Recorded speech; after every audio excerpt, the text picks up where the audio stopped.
now as TVD Sharing Session is about to begin. The Honorable Director of Valuation, Pak Arik Haryono, Head of Subdirectorate and Vertical Office, distinguished guests, dear friends and colleagues. Assalamualaikum warahmatullahi wabarakatuh. Good afternoon, and be peace from God Almighty be upon us. We welcome you to our TVD Sharing Session today, 1st of July 2022, through online media meetings. First of all, let's say thanks to God who has been giving us guidance, happiness, healthy, and mercy, so we can attend and participate in this event without any obstacles. Before we proceed to our sharing discussion, let's take a silent moment and pray. Let the prayer begin.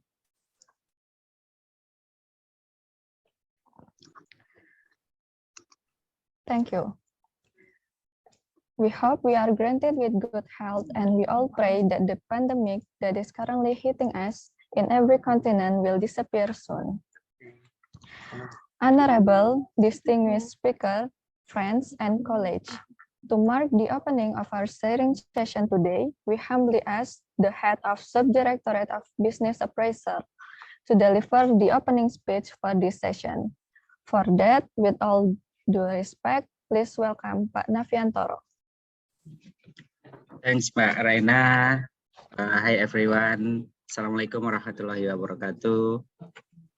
Good afternoon for all. In this session, we will discuss about land use regulation and property values. That will be speaker Mbak Ni Luh Asti from KJPP MBPRU. Pak Mutakin, right? And then for the moderator is Abdullah Syarifuddin from KPKNL Jakarta III. I think it's a very interesting topic that will be discussed in this afternoon. And then please feel free for all of us to discuss this, because in this valuation, actually land use regulation is the most important things beside the height and basis analysis. So if we consider the land use regulation, like in Jakarta, after capital city of Indonesia moved to Kalimantan, it will be very things that we must consider to consider the use of the land, and it will be actually it will be the value of the land in Jakarta will be impact of the land use regulation. So for all of us in this room, please feel free to discuss, and we will discuss this for maybe for 1 hour forward. So please enjoy this discussion. Okay, Mbak Reina, for me, wassalamualaikum warahmatullahi wabarakatuh. Waalaikumsalam warahmatullahi wabarakatuh. Thank you, Pak Nafi, for delivering the opening speech. We hope, as Pak Nafi mentioned earlier, that today's session will give us useful insights, fruitful discussion, and to contribute more to valuation related to land use regulation and property values. Carrying on the next part, without further ado, allow me to introduce our moderator for today, the one who will accompany us through the whole event presentation until question and answer session afterwards. He is passionate in real estate for developing a government's office agglomeration economics model in a city and its optimum financing, and was participated in the national revaluation team to evaluate a fair value of all the central government's assets. He earned his bachelor's degree in accounting at State Finance Polytechnic Stan, and currently is working as junior appraiser in Jakarta office at Directorate General of State Asset Management. He is elected as awardee of the Ministerial Scholarship 2021 and now is MPS Real Estate candidate from Cornell University. Please give a warm welcome to our moderator, Pak Abdullah Syarifuddin or Pak Arif. Thank you, everyone. Thank you, His Excellency Mr. Novianto, and thank you for electing me as a moderator in this very honorable activity. I'm very pleased to be having you as a moderator today. Today, this is not I'm not the star. The star is Miss Asti. I think she will give us a very recognizable presentation, and we could get a very high knowledge from them regarding her expertise. And there is a proverb from Indonesia, I will say it in bahasa, tak kenal maka tak sayang. So before we begin her presentation, let me introduce her first. Her name is Ni Luh Asti Widyahari STMT, and she got her bachelor and master degree from Institut Teknologi Bandung and majoring in urban and regional plannings.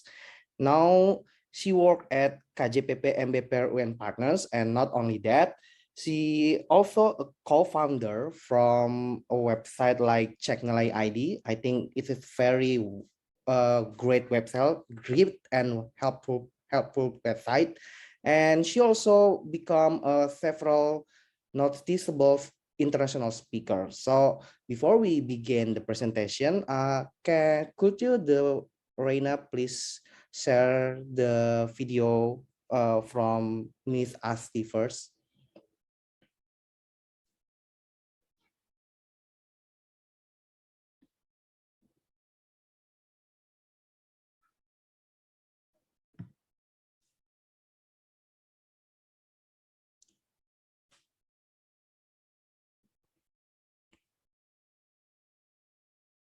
Hello?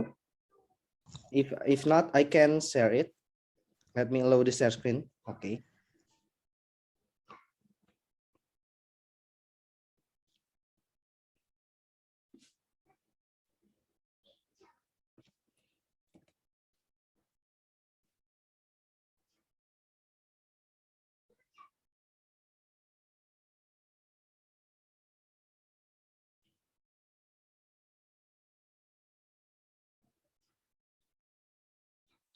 There is no sound.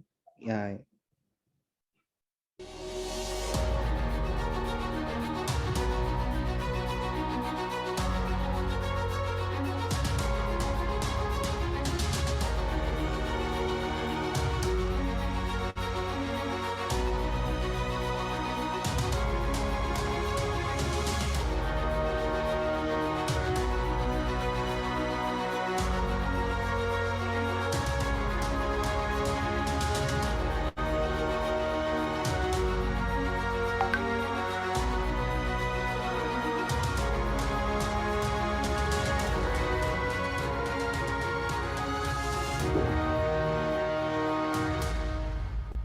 Awesome. So with the great opening, ladies and gentlemen, please welcome Miss Ni Luh Asti Widyahari STMT. The place and time is yours. Thank you, Pak Abdullah, Pak Arif. Thank you so much. Thank you, DJ Directorate, Valuation Directorate, for having me in here. Okay, good afternoon, everyone. I want to make sure first, before I continue this presentation, I get info that this is more a casual event rather than a formal event. So is that correct? This is more casual or no? Yeah. I think it's more casual. Okay, because if it's not, I would like to greet all of you by good afternoon, ladies and gentlemen. But because it's more casual, I would say hello, everyone. Good afternoon. Okay, let me share the topic for today. Here we go. Land use regulation and property value. Actually, this is not the first topic that that have been asked for me to present for today, because actually the first topic that they want me to deliver is about my experience in international congress and international seminars. But I think this is more interesting to get discussed by us today. Okay, here we go. Land use regulation and properties value.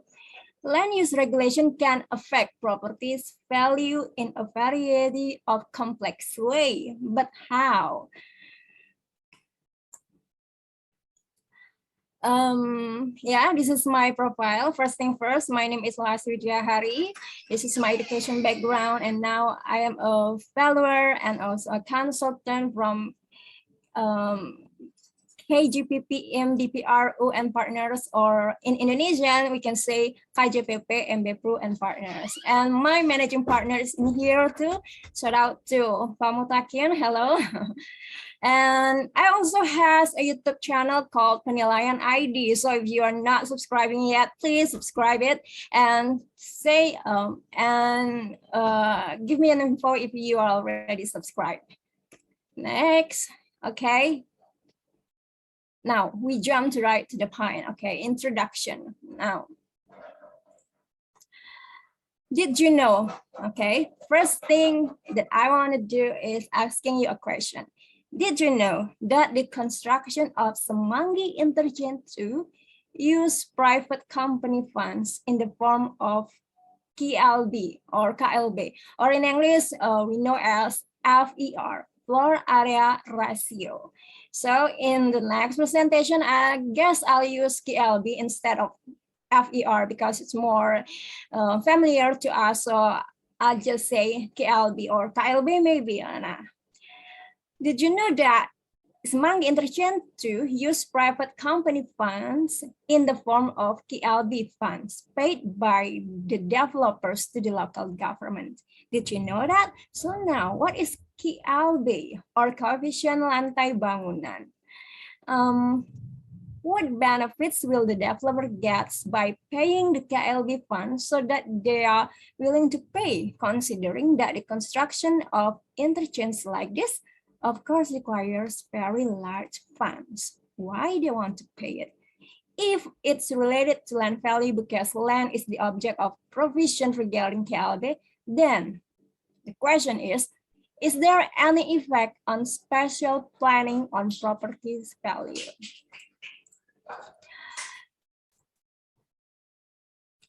So, to answer this question, we have to discuss 4 things, okay? The first one, we have to know what is the authority owned by the government and related to land use. And after that, we discuss about what is spatial planning, the definition, and the regulation. And after that, we have to know the relation between these two. And so we have to know how this affect the value. And of course, it's also connected to the concept that we call HBU or HBU study. And after that, we'll finish it with conclusion and discussion. First discussion, we have to discuss this government and land use relation, how the government has authority with this land. But first, we have to agree first. We have to agree first with this. Land as a form of real estate is expected to give benefit to the owner. Yeah, everybody's agree. The benefit that a piece of land can provide depends on the bundle of rights it has, like interest, profits, right inherent in the ownership of real estate. And also, this means that the benefit provided by a land will be obtained if the owner has right to a property such as the right to sell, the right to lease, the right to control, the right to mortgage, and the right to hand over the ownership of the real property. The authority owned by the government related to the land ownership, there are four of them. The first one is taxation. The second one is eminent domain. The third one is law enforcement power. And the fourth one is escheat. The first one, taxation. Okay, we already familiar about this. We know there is a land and building tax for control land, and also custom acquisition for land, and also income tax for the transfer of land rights. And also eminent domain. What is that? Eminent domain is related to the acquisition of land for the public interest. And then also law enforcement power. This is about spatial regulation, spatial regulation, land use restriction, and environmental regulation. The last one is escheat. Escheat is the right to government to give the government the authority to control the property when the owner dies and not to bequeath the property to certain heirs. Now, with this authority, the owners, the right to use the land he control will automatically be limited, one of which is through special planning regulation. In Indonesia, regulations regarding spatial planning are embodied in regional planning, the authority in which has been divided into the state government and the local government. The authority of each of the level of government in spatial planning indicated based on matters of planning, licensing, location, as well as spatial utilization. And this is, we have to know that the higher the level of government, the more limited its main authority. This means that the greatest authority is at the lowest level of government. Yeah, so the more higher the level of government, the more limited its authority regarding to land. And after we know what kind of government do in our land or authority that they have, we have to know about spatial planning. In law number 26/2007 concerning spatial planning, so in that law, the regional government must have prepared a spatial plan no later than 3 years after the law is enacted. And spatial planning is consists of two forms. The main form. The first one is spatial structure, and the second one is spatial pattern. Or in Indonesia, we know it as struktur ruang dan juga pola ruang. And what kind of these two affecting the market value of property? How it affect the market value of property? Now, this is the definition. I think you already know the definition, okay? The spatial structure is a network system of infrastructure that as a support for a social economic activities that more hierarchically have function relation. And spatial pattern is allotment of spatial area. So it's area this area this, mainly to protection function and also cultivation function. Or in Indonesia we know as kawasan lindung dan juga kawasan budidaya. Itu dua. There's a two main point in spatial pattern. So we have to know too that spatial planning is a system of a spatial planning process. It's also regulate the utilization and also controlling the spatial utilization. And the function of this spatial planning, as you can see in this long paragraph, is about the reference for the planning, development planning, and also by guidelines and everything. You can see this more detail in the law itself, okay? I don't want to read it for you. And in spatial planning, it is divided into three areas that become more the focus of planning. The scope of area includes national spatial planning, provincial spatial planning, and district or city spatial planning.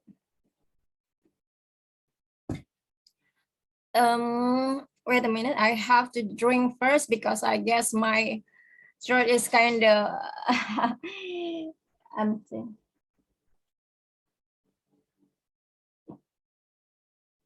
Okay. I guess as you can see in here, RT/RW or RT/RW national, RT/RW provinsi, RT/RW regency and city. You already know about this, but then we have to know that there is also a lot of spatial planning that is been enacted in Indonesia. And of course, it's more detailed to the right. More right is more detailed.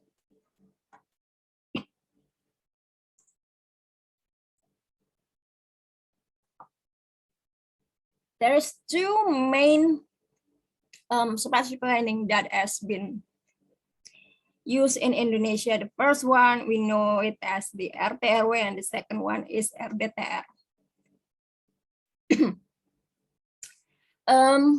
These two is very important to evaluation because it of RT/RW affects the RDTR. So RDTR is more detailed kind of thing than the RT/RW because it's regulate spatial planning and zoning and also like building and etc. I'll discuss it later. This is the function and benefits of RDTR. It's already in the law number 26 to 2007. But of course, it's more like quality control to reference the preparation of RTBL and everything. So it's more detailed. It's more regulated KLB and everything in this RDTR. It's we as a followers really really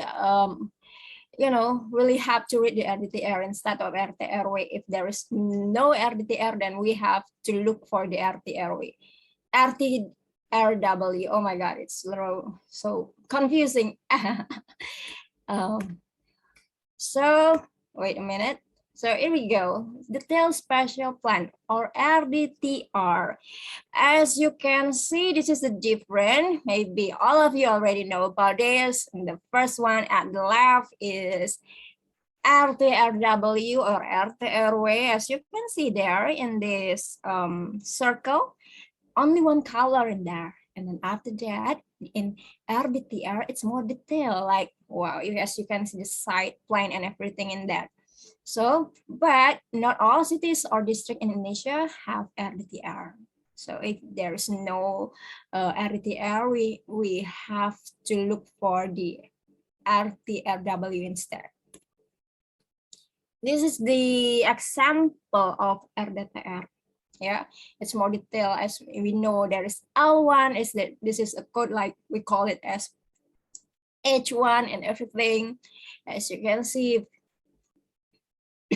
there's K1 and everything on there's for residential, commercial, and everything.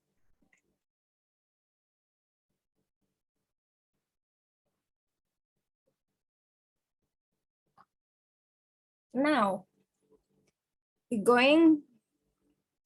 getting into the point, spatial planning and property market value. There is a note in here. Every time you construct a building, its function must be in accordance with the location, designation, and zoning that has been determined. So don't try to construct a building without knowing the zoning and the location designation. It's related to the highest and best use study, because if you want to make sure your property's value is in the highest of its value possible, so we have to do highest and best use study. So what is highest and best use? HBU or HBU is defined as the most probable and optimal use of an asset, which is physically possible, has been adequately considered, is legally permissible, financially feasible, and yield the highest value from the asset. Uses that are not legally permitted or physically impossible are not considering HBU. So the application of the definition of HBU allows the valuers to estimate the impact of the damage and asset obsolescence, the feasibility of rehabilitation, rehabilitation and renovation, as well as various other assessment situation.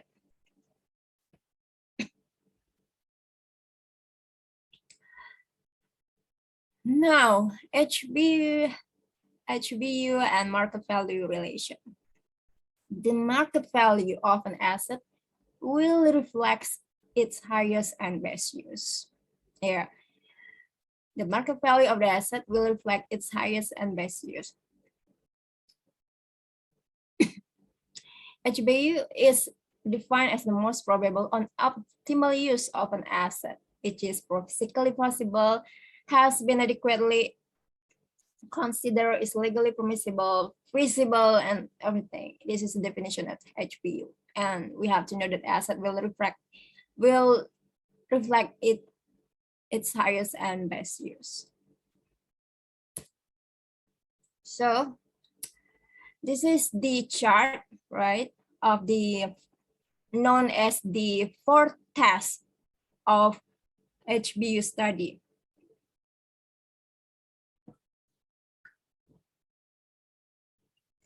The first thing that we have to test is the legal one.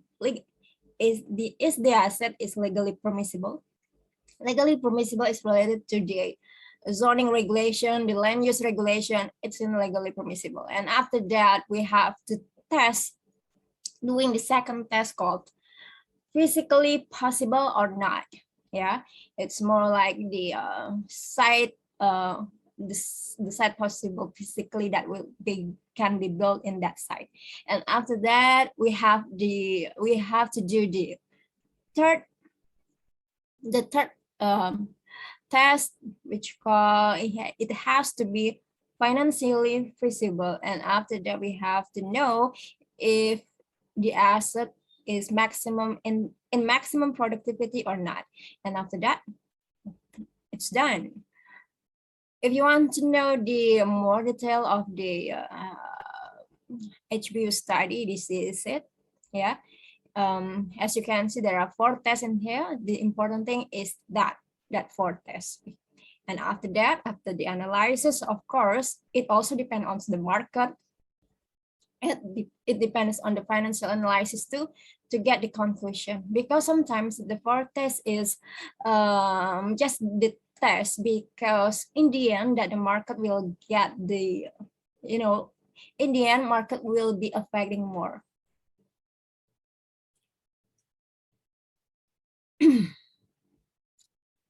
About the legal aspect is determining what utilization are allowed by the current regulation, what use are permitted if a change of destination is granted, and what use are prohibited on land. So, as we know, yeah, land use regulation, spatial regulation, it's related to the first test, which is has to be legally permissible. Regulatory feasibility analysis relates to whether property or alternative property to be developed on a certain land is supported or permitted by the existing regulatory provision. Yeah, the regulatory provision in the form of, this is the regulation that in the related to land use regulation. There are zoning, KDB, KLB, DH, and GSB and everything. And also we have the efficient operation safety area until that.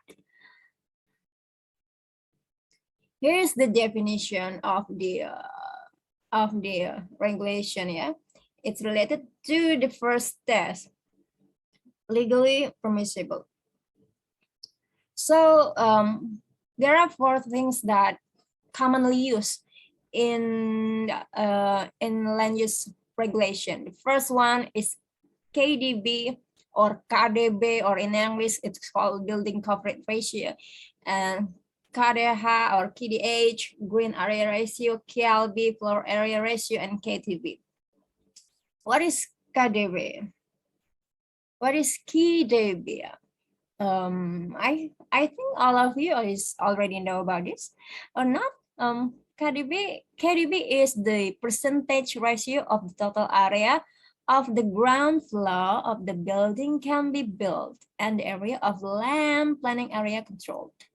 Yeah, and then we know there is also green area ratio. It's the percentage ratio between the total area of open space outside the building designated for landscaping or greening. And then also the most familiar one, KLB, the percentage ratio of the total floor area of all buildings that can be built and the area of land, plotted land, area control. And then also KTB.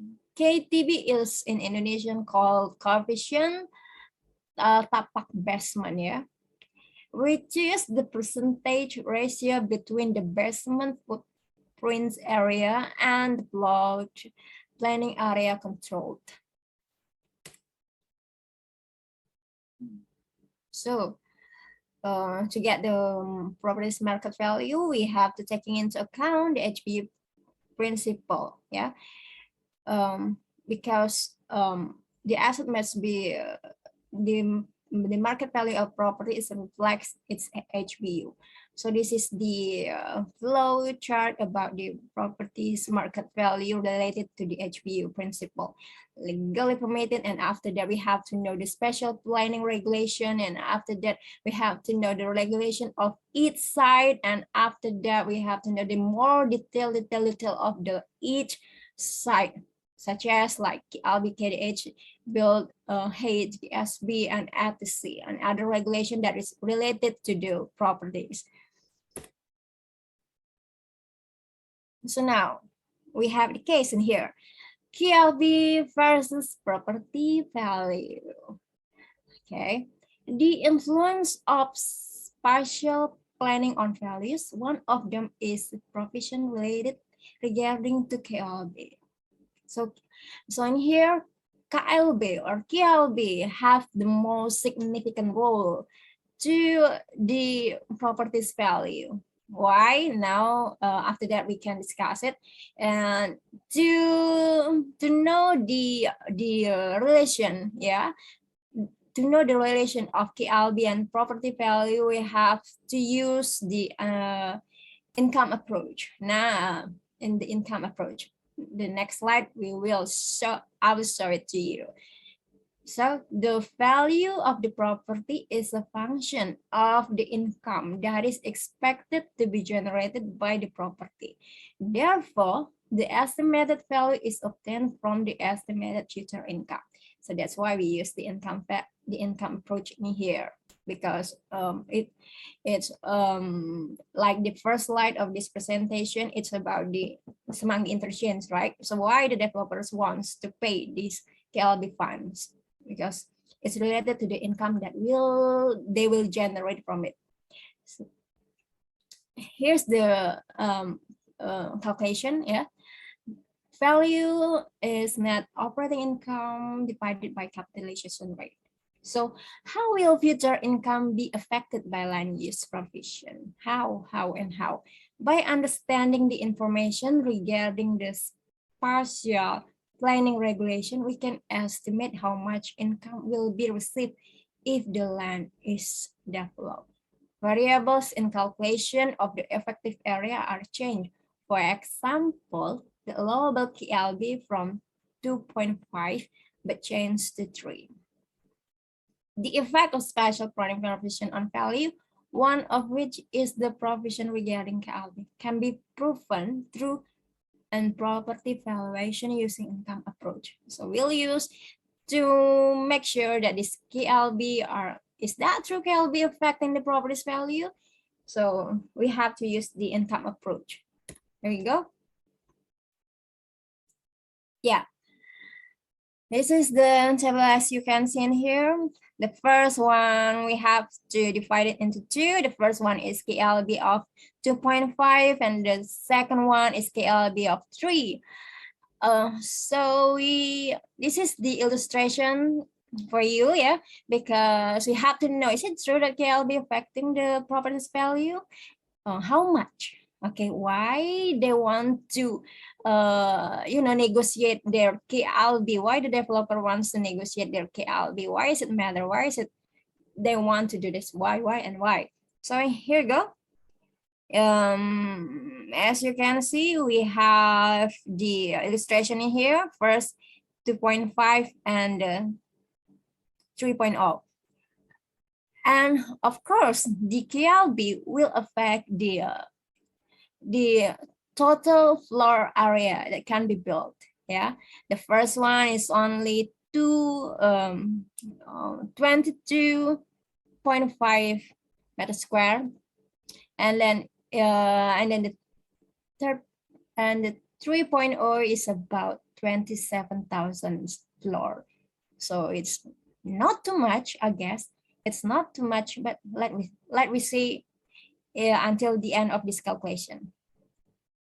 We have the assumption in here, blah blah blah, and we have to calculate the potential gross income. We have, and after that we know the effective gross income, and after that we and then how much is the operational expenses, and then we get the net operating income. To know the market value, the value of the property, we have the NOI divided by the capitalization rate. So in this illustration, as we can see, the KLB 2.5 is, how much is that? 164 million rupiah, right? And the KLB of 3 is 196 millions.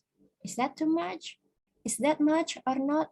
Okay, I guess this is the conclusion. With the increase in KLB by 0.5, it can increase the net income, so that the property value increased by 20% of the value with the initial KLB figure. Imagine only 0.5 of KLB, it raised the property's value until 20%. It's huge. It's huge, actually. It's huge. So I guess it makes sense why the developers wants to increase their KLB, and because it raised their property's value. Of course, the rise of the property's value can bring more and more benefits to the developers. For the simple illustration above, it can be understood how the effect of changing one of the elements in the provision of land use regulation, namely in the increase in KLB, will provide great benefits to the developers. This greater profit will further increase the value of the land significantly. Therefore, when conducting evaluation, valuer must pay attention to this aspect of the regulation, not only in determining the highest and best use, but also in the application of the valuation approach. So that's it. Thank you so much for your attention. Wow, great. It's very awesome, Miss Asti. Thank you for the presentations. So before we heading for the questions for myself, because there's a lot of questions that I want to ask to Miss Asti, especially. Is anyone here, guys, want to ask some question first? Any of you? Okay, there's some question here in the chat box.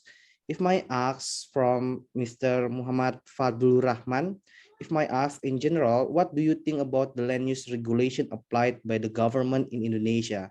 Has it been covering all aspects that needs to be regulated optimally? In what ways do you think that the land use regulation can be improved? Yeah, that's a very interesting questions. Could you answer it directly, Miss Asti? In general, what do you think about the land use regulation applied? covering all aspect. Okay, I think, in my opinion, in today's regulation applied by the government Indonesia, I think it's already been covering much aspect.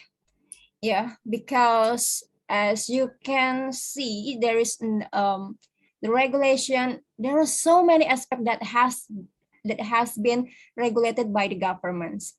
Yeah, not only from the surface of the level of the land, but also under the land. Yeah, like the coefficient tapak bangunan and everything. But I guess there is still room to develop the regulation of land use, especially when we call it as the wilayah pesisir maybe. Yep.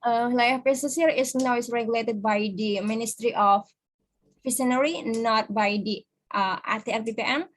So I guess there is still room, to have the zoning about that, like pesisir and pulau and everything, and island and everything, and also about the basement, the below of the surface of land. As you know, what if there is like what we call it, treasure in our basement? Yeah, is it still belong to us or it's belong to the state? I guess it has to be regulated too. So I think it's already complex, but in the future we can develop more detailed regulation. That's it, Pak Abdullah. Thank you, Miss Asti. Do you how about it, Mr. Fadlur Rahman? It's okay for you for the answer from Miss Asti? Yes, I think that answers my question. Thank you. Okay. Anyone who want to ask question to Miss Asti? I think it's very interesting question. Before waiting, I want to follow up this question, Miss Asti. What do you think about zoning? Because in many research, I read that zoning is become more outdated, like we have to have separated zoning, like this is one for commercial, this is one for housing. How about the mixed use of zoning, like apartment, like the first level is commercial, but the upper level is for housing? What do you think about it? Is this zoning will change in the future, or what is the better for the local people or for the city, in your perspective? I guess zoning is, in general, we know zoning is divided into commercial, residential, and everything. But there is also zoning that is called mixed use. Yeah, mixed use. Yeah, mixed use is already mixed use is already been applied in some area, especially in TOD area, transit-oriented development. There's a mixed use there. So I guess it's not really that outdated, because there is also a concept called mixed use. And after that, there is so many concepts in land use actually, like what is called like peremajaan kembali, what is called in English, penermajaan kembali. That is also a mixed use land. So I guess it depends on the penyusun. What is penyusun in English? Yeah. Regulator, maybe. Regulator pay some consultant to do that. Okay, right? So actually the land use also follow the trends, I guess. Yeah. Like more green. Today is more green, like related to green development. Yeah. So I guess it's the trend right now, more green. We have, if the outdated regulation is about we have to avoid the river. Now the development of some cities facing the river. actually actually that is a dissertation from my sister, yeah, in Bandung about the land use and zoning itself. So I guess the zoning is not really outdated, but of course it also, you know, follow the trend, follow what is the best for the environment. So the trend now is more environmental friendly, I guess. That's great. Thank you for the answer, Miss Asti. Any of you want to ask to the speaker? This is very favorable moment, I think, to ask about zoning and anything, because I believe Miss Asti have very broad knowledge about it. Anyone to ask? I also open about the discussion about if you're interested in maybe about my experience in international seminars, maybe, because that is the first topic that Mas Ferda bring to me, inviting me. So I guess I'm open with any question, not only related to the KLB or regional planning. Just feel free to ask me about anything. Especially it's related to valuation. Yeah. Okay. If anyone? No? Yeah. Mas Arif, may I? Yeah, please, Miss Okay. Okay, thank you, Mas Arif. Thank you, Mbak Asti. Yeah. It was a really great presentation from you. Mbak Asti, I was wondering, how do you guys in KJPP doing highest and basis analysis on, on a huge parcel of land, yeah, or highest and basis analysis on a region, and not like unlike a piece of land, a small one. Yeah. Now we're thinking about the huge, like SCBD or Senen. When we move to Nusantara, Kalimantan, and we have to conduct highest and basis analysis around Jakarta or South Jakarta, something like that. How do you guys in KJPP deal with that thing, Mbak? I mean, in terms of the complexity of zoning regulation, yeah? You said that KLB means a lot to property value, right? So how do you guys deal with that, and how do you take the cost of proposing the change of zoning, maybe, into our analysis? But can you give me some, because we in DJKN maybe never experienced that. Okay. Mbak Asti, please. Okay. As a follower or property consultant, yeah, there is a lot of project that we handle. The first, of course, it's the more simple. It's analysis the HBU of a site, only a site, yeah, sebuah tapak. But then we have to analyze a regional, like kawasan, and especially we have done some HBU related to the kawasan or regional, such as in Bali, in Tangerang, and in Kuala Namu. The three last project that I remember, because it's only a month before, yeah. So it's nothing different. Yeah, it's nothing different with the HBU study on the side, but the complexity, of course, is more different. And complexity is different, but it's not that complex, because sometimes, yeah, if the study we conduct on a site, it's more detailed in regulation.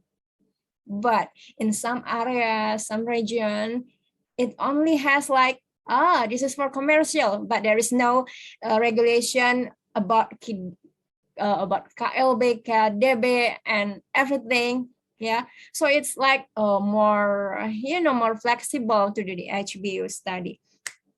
So I guess that's not different, but also KJPP can do that, yeah, from the site level to the regional level.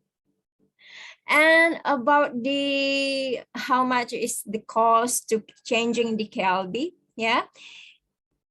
Until right now, correct me if I'm wrong, there is still no fixed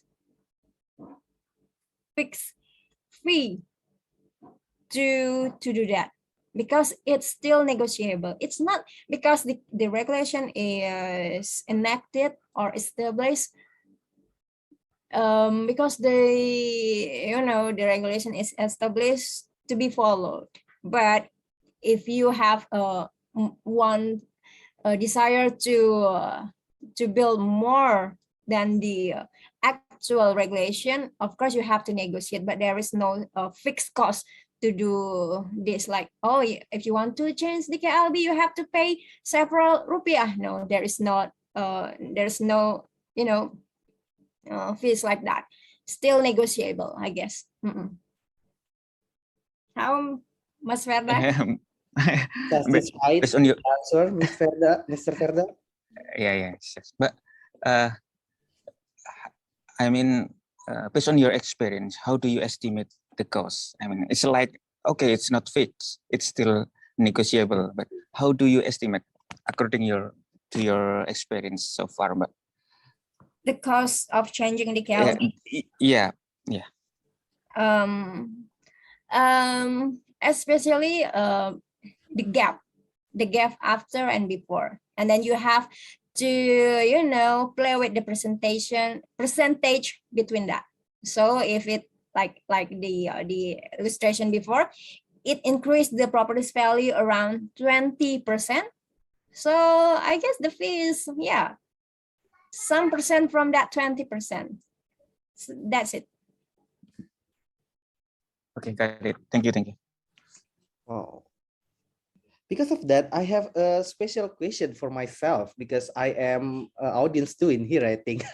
I'm sorry, Miss Asti. I'm really curious about the approach that you use in your formula or your model. You use income approach, but we as a government, is there anything beside income approach to evaluate the HBU, maybe like economical impact approach? For example, like the Central Park in the New York State, it's very huge and big, but they still become as a park because maybe it will have a huge impact economically. If we use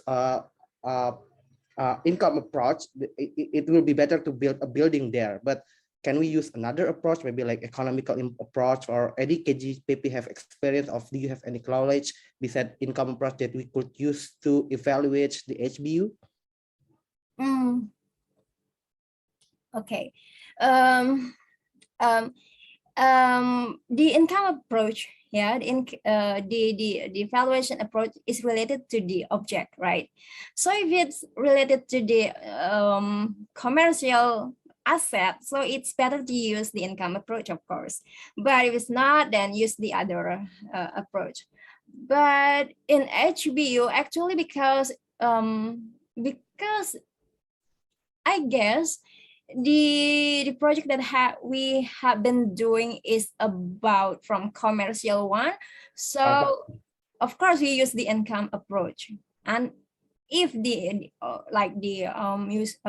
building residential or everything, of course it has to be like that. It has to use the income approach. But if you want to build something like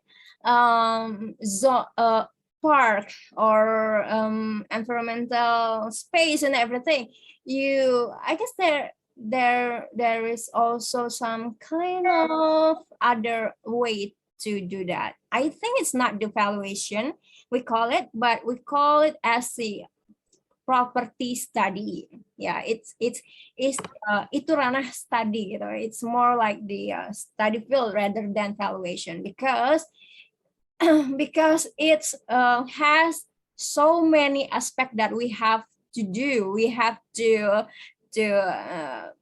analyze, like the environmental, like the what we call it, like the cost benefit analysis, maybe. That is more like the study. Yeah, so it can be done, but it's not as the approach in valuation. So basically, is KJPP can do that too, or it's beyond the work of KJPP? Yeah, we can do that too. True. Okay, anyone? I guess it's related like the compensation actually. Oh, Yeah, like pencemaran, yeah, we can calculate that too. okay. Any of you want to ask anything before? No? Feel free to ask to Miss Asti. Don't be shy. If you want to say it in Indonesia, it's okay, I think.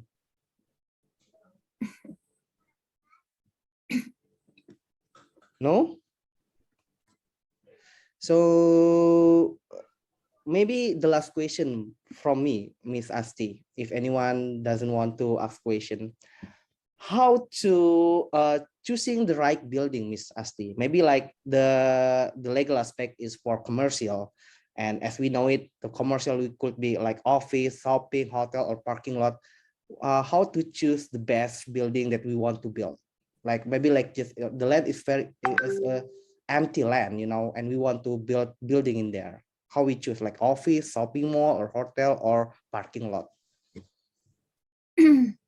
Is that a mixed area or not? Maybe it's like commercial or maybe mixed use. Oh, commercial. I guess if you want to know which one is better than the rest, we have to do the test. Yeah, we have to do the test of HBU. Of course, first is we have to know the legal one. If is it legally permissible or not, and after that we have to know the physical and also financial possible. But in the end, okay, this is the calculation about this. This is the can. This is yes can. But in the end, it's also very demanding. I mean, it's very depends on the market itself. Yeah, because market is, you know, you can build A, B, C, D. Whoa, it's so good on paper, but the market doesn't respond that. So that is, kesia-siaan. Yeah. So actually, I have an example. Like, do you know Citos? Citos. Cilanacon Square. Yeah. Yeah. It's not physically possible. It's not I mean, it's not maximizing its building. Yeah. We all know like that. Maybe if we want to, we do analysis about that, it's more like maximize in terms of building apartment maybe or office maybe. Okay, we can maximize the physical building, right? But then the market say different. So that's why we don't have to do this just calculation, but also we have to know how the market respond our properties, because our property is nothing without the market. We have to know the positioning of our property in the market. That is the most important thing. So we can just doing calculation, but then we forgot about the market value. So that's why in that full HBU step analysis, there is a step before the fourth test, which is market analysis. Yeah. Great, thank you so much, Miss Asti. So before I send back to the MC, I will conclude something. So first thing first, we as a valuer have to pay more attention to land regulations if we want to make analysis in high use and base use. And the second one that I think is the most important thing is to follow the trend. Is it right, Miss? Following the trends. So the zoning can be changed if the trend is changed too. Is that right? Yeah, we have to aware of the changes of the trend. As a fellow, we have to be we need to be always update. Ya, kalau nggak update kan bukan follower. Exactly. True, that's correct. That's it, I think. Thank you for your time, Miss Asti. It's very enjoyable, it's very knowledgeable, and I'm very happy to have you here. And I think the most of the audience could get better knowledge about high use and best use and using land regulations. Give us more knowledge. And thank you for your time. And I send it back to Miss Raina. Thank you. Thank you, Pak Abdullah. The discussion session regarding land use regulations and property value has ended. Dear friends and colleagues, as the question and answer sessions comes to end, it also marks the end of our sharing session for today. It has surely been a delighted moment for us because we can enrich our knowledge related to land use regulation and property value study. On behalf of all the committee and all colleagues behind the screen, we would like to thank the speaker, Bu Asti Widyahari, and moderator Pak Abdullah, and the participation of all members who have been very enthusiastic through the whole event. Honorable friends and colleagues, with this concludes the whole event for today. We do apologize if there is any mistake or something that make uncomfortable during this session.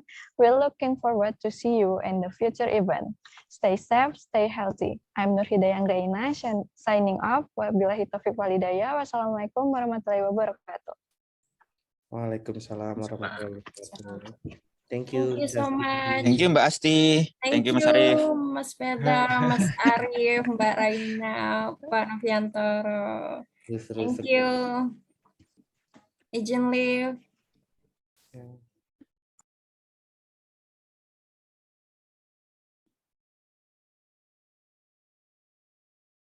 Mohon maaf ya Mas Ferda kalau kurang-kurang, Mbak Reina. Terima kasih. Terima kasih, Pak.